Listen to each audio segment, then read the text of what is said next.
Hey there, thanks for joining us for season 2 of The Dominant Ones, where we explore mastery and the pursuit of excellence through being dominant. Joining us today is actor, writer, and comedian Randall Park. Today, Randall talks to us about finding dominance later in life, overcoming self-doubt, and finding the courage to live creatively. Enjoy the show. I'm just so thrilled to have you on the show. Like I said, it was just a pleasure being with you, and we love the opportunity to get to talk to you now about some of the things that you've been through in your life and how you got to the point where you built such a dominant attitude on where your career want to go, and what the steps did you make, what sacrifices did you make to get there. And so we want you to kind of give us a little background on some of the things that you've been through to give you the attitude to get started on a path where it's been pretty rewarding. Yeah, well, I was always a very shy kid. So quiet kid. Nobody I grew up with expected me to become an actor, let alone like one that does more comedy than anything, I was always funny with my friends, but when it came to like most of the folks who knew me, I'm sure it's a shock to them. It was in college that I went to UCLA, and it was in college that I discovered acting through writing. Actually, I majored in English with a specialization in creative writing, and I started writing plays. And I had so much fun writing plays that like we decided to form this Asian American theater company at UCLA, and we put on shows. And it was just a magical time for us. We packed the houses, on campus, and it just kind of I had that bug, I wanted to do it, but I just was told constantly from everybody, including my parents, that there was no way, there was no way you're gonna find success in this. And I think, in a way they were right. It was, the odds were up against me because at the time that, you just didn't see a lot of faces that looked like mine on TV or in the movies. And when you did, every Asian person knew it, we would just like, oh wait, an Asian person's on the screen, And so I was scared to pursue it. And it wasn't until really my later 20s that I like kind of decided, what, I've wanted to do this for so long. I keep getting laid off from these random jobs. It must be a sign. It must be a sign that, I should just dive in. And I had just gotten out of this long-term relationship. I felt like I had nothing to lose, I'm just going to parenthetically say how many of these types of stories are, and I just got out of this long-term relationship. Yeah. When you were talking about, I knew that you had started a company in college, and I knew that you had other jobs outside, including wanting to be maybe moving towards being an architect, designs on that possibly. And so I was wondering if a lot of these jobs were, if it was just that you hadn't really taken the ideas seriously for yourself, or if they were survival jobs because you always sort of somewhere in you knew that you wanted to try it. They were jobs that, I don't know. I think subconsciously I was just biding time, but consciously I think I thought these might be my like adult jobs. Like once I decided to start pursuing it, there were so many times, it was so hard for so many years that the architecture thing came later, actually, when I like decided, I can't be an actor anymore. This is too hard. And I tried to go back to school to go to architecture school. And I had to take these prerequisite classes, basic math class. And I just couldn't pass it. Like at the community college, I had lost like my ability to be like a student in school, because I was so out of it. So I went right back to acting. And I feel like every time along the journey, when I felt like I was just about to give up, something would just kind of slap me back onto that path, Well, thank God. It is interesting, isn't it? As you're building an acting career, because it's so tenuous. And it's so unlikely for anyone to make it. Yeah. That you do put stock into even terrible things that happen, like getting fired or getting dumped or getting whatever. You put some meaning on it that sort of helps launch you, because everything has to be geared towards buoying you in any way, because anything. Yeah. Any sign that shows up, you'll take it as a sign, because you got to stay in the game, especially if you didn't like want to do it when you were young. I don't know if either of you did you want to be an actor? Did you want to be a basketball player, Nick, when you were like real young? Like for me, it wasn't even a thought. It's funny because I knew at a very early age that I wanted to be. Actually, I was 12 years old. And I remember coming home. I remember coming home, and my mother was sitting on the step and she was crying. And I said to her, "Why are you crying?" She said, "Well, we don't have anything to eat today." I said, "Don't worry about it."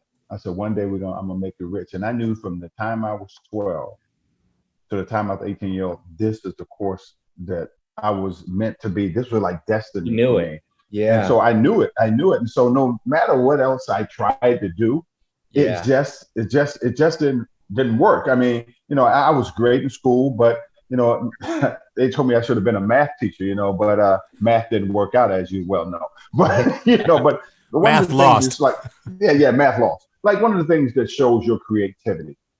I mean, you wrote a couple of short films. One, I think the name was Blueberry, that you wrote, which really speaks to your talent, which you won an award at a short film festival in 2010. So your creativity, people saw your ability to act. So again, that's when you start to build that mentality of where you want to go in life. And hey, no way, architecture wasn't in the plan, even though you tried it. Yeah, but the creation of all those things, like when I got into writing and filmmaking, that was all really like, at the time it was, I just wanted to act, and I wasn't getting the opportunity to act professionally because I wasn't getting hired, because my auditions were probably terrible because I was just like still kind of figuring it out, so I just started. I had friends who had a camera and some sound equipment, and we just started making things, so and that kind of kept me acting, and then while doing that, because I had majored in creative writing, and I felt like, I have a knack for writing too, I should keep at this too, and so that's something that to this day, both of those things are things that are kind of things that I love to do, and I'm lucky to be enough to be at a place now where I can actually like write stuff and get it made. It's very hard when you have your life set on something, especially at an early age, when you want to have your life geared in a certain direction where this is what you want to do. It's very hard to do something else. No matter how hard you try to do something, it's very hard because this is what you spent all your young life wanting to be. Even a lot of us, start out as, 8, 9, 10 years old, fantasizing being certain things in life. So when you get to that point where you can say, you know what, it may can work for me if I'm willing to put the work in. And once you put the work in, it's like I said, it's virtually sometimes impossible to go another direction because your mind is so focused on something. It's very risky. Yeah. But it's a risk. But it's a risk that we are willing to take because our passion is in it.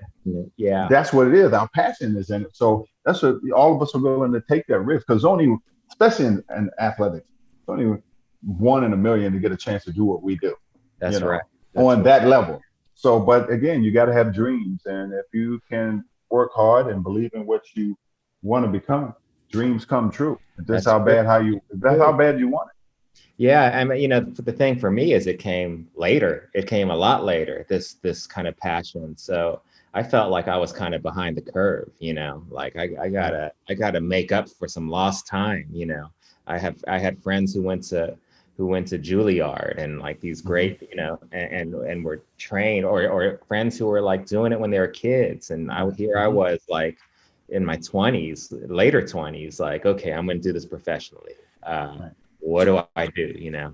What was your mindset? What shifted in your brain that said, I can do this? And was it was it delusion that I'm going to, because even if you ended up making it, there is a bit of delusion involved in the beginning, or was it just, I don't care, I have to try? I think there was some parts delusion in terms of like, I see the goal, I'm going to work towards that goal. But the thing that kept me in it was just constantly doing it, creating opportunities to constantly do it, because I just love to act. And so at the beginning, right out of college, even though I wasn't pursuing it professionally, I started another theater company and we were doing theater. I was constantly acting or creating opportunities to act, because that's what was fun for me. And my whole thing at a certain point was, I'm probably not gonna, I have my goals. The likelihood is I'm not gonna like reach those goals, or it's not gonna be exactly how I see it, but I just love acting. So I'm gonna keep acting, and I'm gonna be happy with that. As long as I'm acting, I don't care where it is. I don't care how much I'm getting paid. It fulfills me. It brings me joy. So I'm gonna do it. And if I don't become like a huge star, that's fine. That's fine. If I don't make any money off it, it's fine. I'll figure it out, but I still had those goals, but at the same time, I was just like, okay, I'm just going to keep myself in a place of joy as much as possible. And acting played a big part of that. In your journey, early on in your career, what was one of your biggest setbacks, and who helped you through some of those setbacks? All of us go through those setbacks. So what was one of your setbacks, your biggest setback, that almost make you say, you know what, I don't know if I really want to do this? Well, I've had this career is setback after setback, I've had a lot of setbacks and a lot of big ones, but the one that affected me the most was actually not that big a deal in retrospect. But at the time, it was really important to me. I had been acting for a while, and I had done a few commercials, and I had the chance to start auditioning for TV shows, like co-star roles, like just a couple lines. And I had been doing it for so long, and I hadn't been booking anything. I thought, oh, maybe I'm just gonna do commercials. I don't know, but I really, and at the time I was broke. I was really broke, and I got the opportunity to audition for this show, and it was actually a guest star role. I just happened to stumble on this guest star role, which was like more lines, you get paid more, and I really needed the money, and I worked so hard on it. And it came down to me and a friend of mine. And this friend of mine was working a ton. He was a much better actor than me. He was, his resume was much longer than mine. But I needed this job. Or in my head, I thought I needed this. Right. And I was told by my manager at the time, it's down to you and this guy. And I'm like, oh my God, I know that guy. He's amazing. But my manager's like, but they really like you, and this was a Friday. Oh no, this was a Thursday. And I waited on a Friday to hear. And then I had to wait that whole weekend to hear if I'd gotten the part. Monday came, didn't hear anything. Tuesday came. And then by the time Wednesday came around, I called my manager and I was like, hey, what's going on? And she was like, oh yeah, you didn't get the part. Oh. And I remember crying on my couch, just crying. And I had never reacted to a setback quite like that before or since in terms of my career, It was just that I needed that at the time so bad, just to give me confidence to keep moving forward, to give me literal money, to pay my rent, to give me, there were just so many things to also tell myself, oh, you're on the level of your friend who I always thought was just just this amazing actor, and his resume proved it. And it was just such a setback. It was such a setback for me. And it crumbled me. And I think it was after that I was like, I'm going to quit and try to become an architect. After that. It quickly brought you back, though. Yeah. How about you, Kelly? Yeah, it is interesting how those things shape you. I I was in Los Angeles with my wife for Christmas, and I'd been on hold for this gig. It was going to be my first series regular gig. I was the guy for a long time, but they had to wait. They had to wait because the network was about I didn't understand anything, but all I heard was, I'm their guy. I'm their guy. Yeah. So I was like, oh, I got this. And we literally had just landed in LA, and my manager called, and I'm driving. So my wife answers the phone, and she says, hey, oh, I think you need to tell Kelly yourself. And I was just like, so pulled over and found out I didn't get the gig and that sort of thing. And it took me half a day to mope. And then I was like, let's go to the beach. Let's just, and I sort of willed myself out of it. And it was fake for 2 days. Yeah, but then it was real. You sort of fake your way into actually being okay with it. And then because I didn't get that gig, I got Billions. Yes. Which turned into something much better for me than that did. That would have. That was I got The Americans, which turned into Billions. But in any case, that would have taken me out of the running for both of those shows. So, Yeah, I mean, that's the nature of any setback, right? It's either gonna reveal another opportunity, or at the very least reveal a lesson of some sort, right? Yeah. There's always some positive that come out of it. I think the biggest setback for me, and I've had some that seemed like it was worse, but the setback for me is when I got traded from Atlanta to the LA Clippers. Yes. Because that year we were on track to compete for a championship that year. And I was having one of my best seasons of my career. And when that trade was made, I remember being, so I probably cried. I really did. Yeah. I mean, people didn't see me for like 3 or 4 days. It took me like 3 or 4 days before I even got on the plane to go to LA. I was devastated. I'm like, do I even want to play anymore? I mean, because I love Atlanta. And to this day, Atlanta has been my home. And to leave and such in a way to me, it was abrupt. Yeah. And it took me, believe it or not, it took me probably 15 or 20 years to get over that trade. But for me, that's what really kind of brought things back full circle for me, is when they brought me back to Atlanta and retired my jersey and the statue and all these great things that the organization did, and Tony Russell and our new ownership has done, has been nothing short of amazing. So it ended up being a sweet thing, because I ended up coming back to a town that I absolutely love. I have a question, Randall. So I was reading about some of the jobs you had post college, and like a lot of actors, one of the things that I read about that really reeks of survival job was you had a graphic design job where you were designing ads for an escort company. Is that right? No. No? Wow. Well, close. Okay. I mean, I know it's a family show, but I was a production designer for a weekly newspaper. Those free weekly newspapers. Yeah. And they put me in charge of the escort section. It was one of those things where I was just like, I'd have to kind of scan these photos and put bars over eyes, and just kind of, it was not my best years. I had a lot of those types of jobs. Like, I worked every job during my acting journey just to survive. The sort of sketchy jobs are kind of, I think, kind of good for actors in a way. Yeah. Did you take anything from that as you moved on, or? You're talking about from that job? Yeah, from that job or those types of jobs. You said you had a lot of them. Just that scrappiness, maybe. Yeah, I mean, I took something from all of them. I mean, they all kind of shaped me in some way. There was one job. So one of my first semi-regular acting, or it wasn't even an acting thing, but first semi-regular kind of gigs on a show there was this MTV improv show called Wild and Out.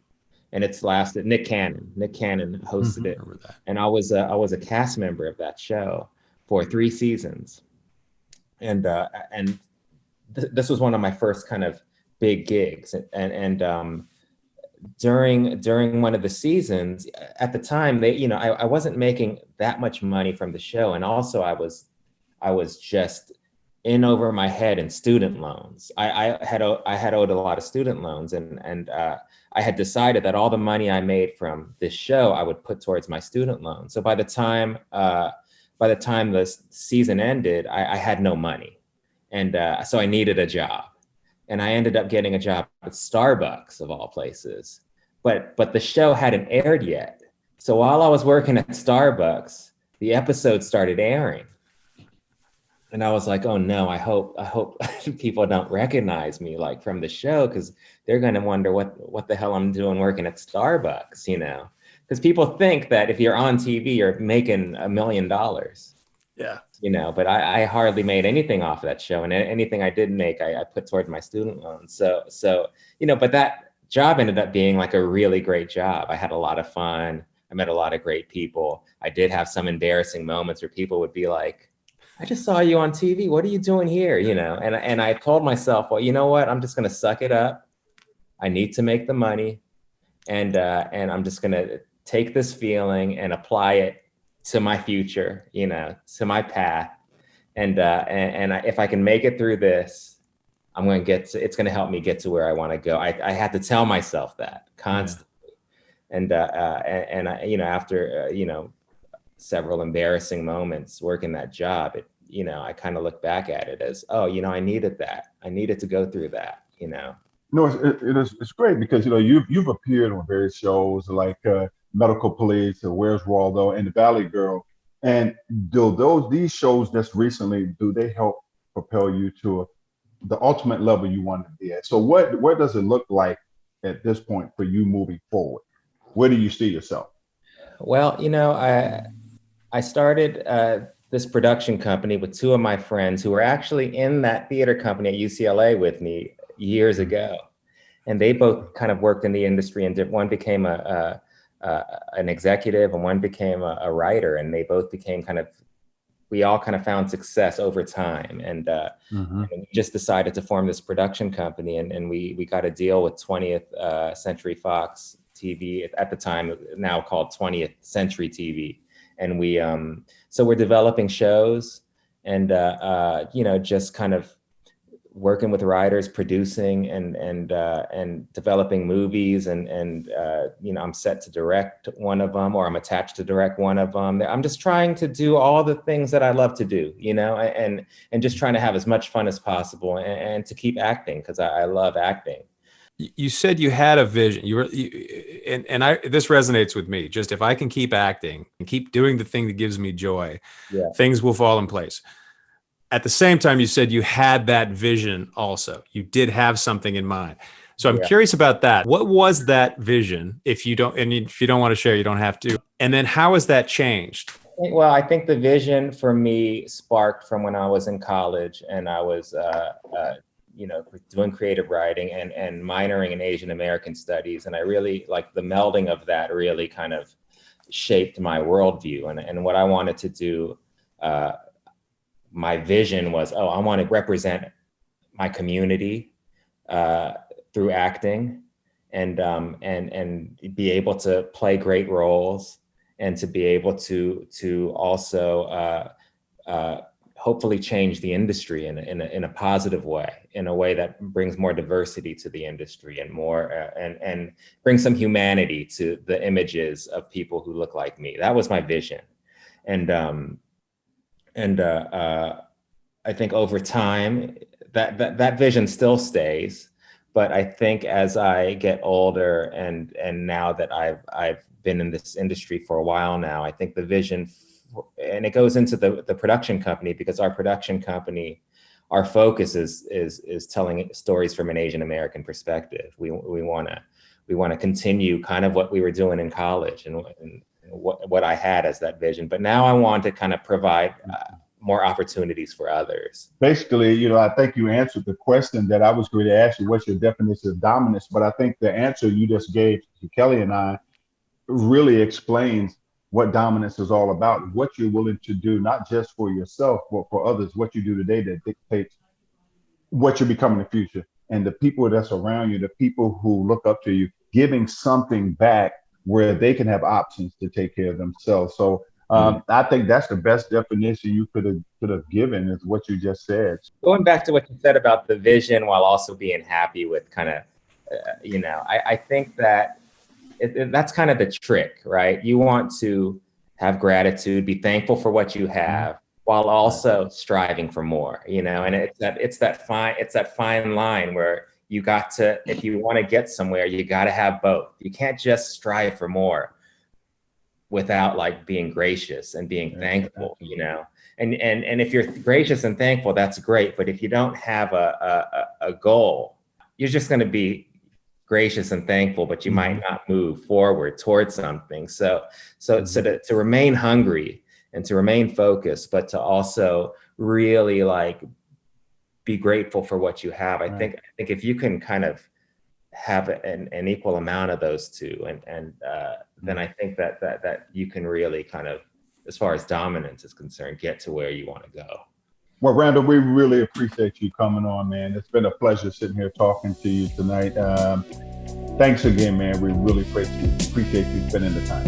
Of course. Thank you, Nick. Thank you, Kelly. It was a joy talking to both of you. Absolutely. Thanks for coming on, man. Hey, thank you for watching The Dominant Ones. Don't forget to hit the like and subscribe buttons to know when we release our next episodes. And please let us know in the comments what makes you dominant.